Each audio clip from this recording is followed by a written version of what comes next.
Hi friends, welcome to my channel. எல்லாரும் நல்லா இருக்கீங்களா? இன்னைக்கு வந்து குழந்தைங்களுக்கு கோல்டு காஃபு இதெல்லாம் வந்துச்சு அப்படின்னா கஷாயம் வந்து எப்படி பண்ணுறது வீட்டிலே அப்படின்றத பற்றி தாங்க பார்க்க போகிறோம். இது வந்து மோஸ்ட் ரெக்வெஸ்டட் வீடியோன்னே சொல்லலாம். ஏன்னா நிறைய ஃப்ரெண்ட்ஸ் வந்து என்கிட்ட வந்துட்டு கேட்டுக்கிட்டே இருப்பாங்கங்க, அதில் ஒரு வீடியோ போடுங்கன்னு. ஏன்னா நான் வந்து விசாகனுக்கும் சரி அச்சு பாப்பாவுக்கும் சரி இந்த கஷாயம் எல்லாம் கொடுத்துட்ருப்பேன். கத்தாரில் கோல்டுலாம் வந்துச்சுன்னா எந்த மாதிரி மெடிசன் கொடுப்பாங்க அப்படின்றது சொல்கிறவங்களுக்கு. ஓகே, வாங்க வீடியோக்குள்ளார போகலாம்.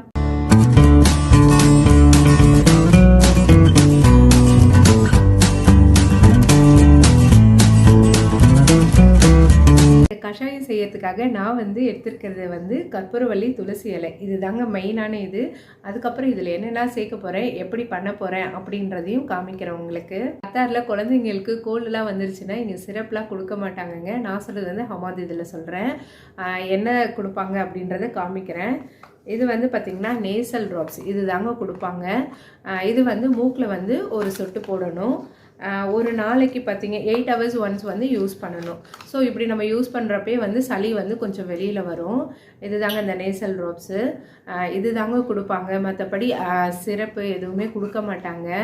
இதுவே கொடுங்க போதும் அப்படின்னு சொல்லிட்டு சொல்லிடுவாங்க. நான் வந்து ஹோம் ரெமெடியை இந்த கஷாயம் வந்து பண்ணி கொடுப்பேன் குழந்தைங்களுக்கு. உடனே செட்டில் ஆகாது. எப்பயுமே குழந்தைங்க கோல்டு வந்துச்சுன்னா நியர்பை வந்து ஒரு 1 வீக்காவது இருந்துட்டு தாங்க போகும். விசாகன்லாம் பார்த்தீங்கன்னா ஒரு சில டைம் வந்து வாஷ் பண்ணி கொடுத்தோம் அப்படின்னா சாப்பிட்ருவாங்க. பட் மேக்ஸிமம் சாப்பிட மாட்டான், எப்பயாவது தாங்க சாப்பிடுவான். அதனால் நான் வந்து இந்த கஷாயம் வந்து பண்ணி கொடுத்துட்டேன் அப்படின்னா அவன் வந்து ரொம்ப ஹாப்பியாக குடிச்சிட்டு போயிடுவாங்க. எந்த ஒரு வம்பும் பண்ண மாட்டான். ஏன்னா இது வந்து கொஞ்சம் ஸ்வீட்டாகவும் இருக்கும் குழந்தைங்களுக்கு குடிக்கிறப்போ.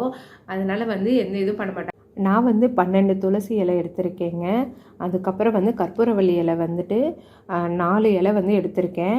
இதில் வந்து ஒரு 2 இலை பிச்சு போட்டிருக்கேன். இந்த பாருங்கள், இதில் 2 வச்சுருக்கேன். இதே வந்து சைஸ் வந்து நீங்கள் பெருசாக எடுத்திருந்தீங்க அப்படின்னா அதுக்கேற்ற மாதிரி போட்டுக்கோங்க. 2 கற்பூரவள்ளி இலை கூட போதும்.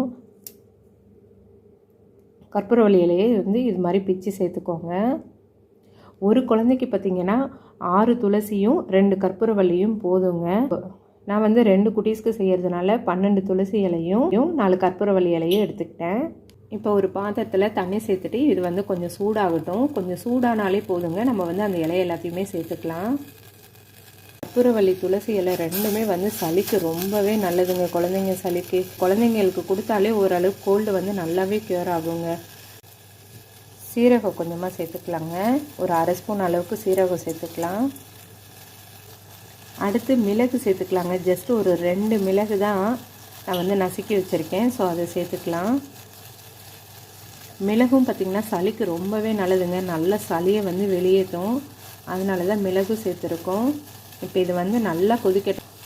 1 டம்ளர் அளவுக்கு தண்ணி ஊற்றிருக்காங்க. இது வந்து அப்படியே நல்லா வந்து இந்த சாரெல்லாம் இறங்கி பாதி ஆனதுக்கப்புறம் வந்துட்டு நம்ம வந்து பனங்கல்கண்டு சேர்த்துக்கலாம். இந்த கஷாயம் பார்த்திங்கன்னா நல்லா கொதிச்சிருச்சுங்க. பாருங்கள், இந்த இலையோட சாறு எல்லாமே வந்து இந்த தண்ணியில் வந்து இறங்கிடுச்சு. நான் பனங்கல்கண்டு சேர்த்துக்கலாங்க. கொஞ்சமாக ஜஸ்ட் ஒரு ஸ்பூன் அளவுக்கு பனங்கல்கண்டு சேர்த்துக்கலாம். இது வந்து குழந்தைங்களோட சளிக்கு வந்து ரொம்ப நல்லதுங்க. இந்த கஷாயம் குடிக்கிறப்பையும் நல்ல டேஸ்ட்டாக இருக்கும். அதனால தான் வந்து பனங்கல்கண்டு சேர்த்துக்கலாம். குழந்தைங்க வந்து நல்லா விரும்பி சாப்பிடுவாங்க. ஏன்னா வந்து ஸ்வீட்னஸ் இருக்கு இல்லையா, அதனால நல்லா லைக் பண்ணி சாப்பிடுவாங்க. அவ்வளோதாங்க. இப்போ இந்த பனங்கல்கண்டும் கரைஞ்சதுக்கப்புறம் நம்ம ஆஃப் பண்ணிட்டு வடிகட்டிக்கலாம். பனங்கல்கண்டு பார்த்திங்கன்னா நல்லா கரைஞ்சிச்சிங்க. இப்போ வந்து இந்த ஸ்டேஜில் வந்து நம்ம வடிகட்டிக்கலாம். இந்த கஷாயம் வந்து கொஞ்சம் வெதுன்னு இருக்கிறப்ப குழந்தைங்களுக்கு கொடுக்கலாங்க. ரொம்ப ஆறுனதுக்கு அப்புறம் கொடுத்துடாதீங்க சில்லுன்ட்டு. கை குழந்தைங்களுக்கு வந்து 2 வேளை கொடுக்கணும்னு சொல்லியிருந்தேன் இல்லையா, அப்போ வந்து ஈவினிங் வந்து நீங்கள் லைட்டாக ஒரு தடவை சூடு பண்ணிக்கோங்க. இந்த கஷாயம் வந்து பார்த்திங்கன்னா 6 மாதம் குழந்தைங்கலேருந்தே நீங்கள் கொடுக்கலாங்க. என் பசங்க 2 பேருக்குமே நான் அப்படி தாங்க கொடுத்தேன். 6 monthsலேருந்தே கோல்டு காஃபி ஏதாவது வந்துச்சுன்னா இதுதான் நான் செஞ்சு கொடுப்பேன். பனங்கல்கண்டு பார்த்திங்கன்னா உங்களோட ஸ்வீட்டுக்கு ஏற்ற மாதிரி ஆட் பண்ணிக்கோங்க. சூப்பராக கஷாயம் வந்து ரெடி ஆயிடுச்சிங்க. இது வந்து எங்கள் அம்மா சொன்ன ரெசிபி. என் குழந்தைங்களுக்கு வந்து ஹாஸ்பிட்டல் போகிறத விட கோல்டு வந்துச்சுன்னா ஃபஸ்ட்டு நான் வந்து கார்டன் போயிட்டு இதை வந்து செஞ்சு கொடுத்துருவேன் குழந்தைங்களுக்கு. விசாகன் குட்டி இதை கொடுத்துட்டு என்ன சொல்கிறான்னு சொல்லிட்டு பார்ப்போம் வாங்க. விசாகன், இந்தாங்க கஷாயம் குடிக்கிறீங்களா? இந்த விசாகன் குட்டிக்கு வந்து கஷாயம் கொடுக்குறேன்.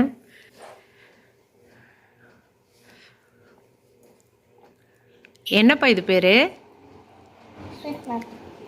ஸ்வீட் மருந்தா?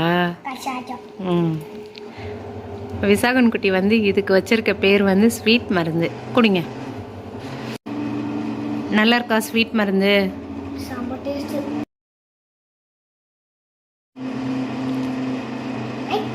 And subscribe.